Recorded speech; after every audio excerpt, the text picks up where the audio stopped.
సోదరుడు సత్యనారాయణ రెడ్డి కూడా ఉన్నారు. ఈ సత్యనారాయణ రెడ్డి దాదాపు 50 ఆప్షన్ చేశారు. ఏటీఎంలలో పెట్టే లక్షల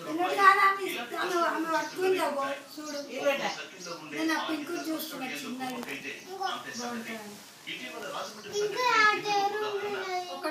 నుంచి 2.5 కోట్లు కొట్టేసిన విషయం బయటపడుతుంది. వాటిలో ఉన్న సెక్యూరిటీ గార్డు సోదరుగారి శ్రీధర్ రెడ్డి అని వైఎస్ఆర్ కాంగ్రెస్ పార్టీ కార్యకర్తలు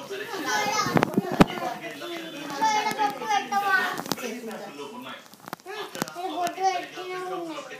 ప్రొఫెషనల్ గా ప్రింట్ అవుతున్న నోట్లు కొన్నిసార్లు కనిపెట్టలేకపోతున్నాయి అంటున్నారు.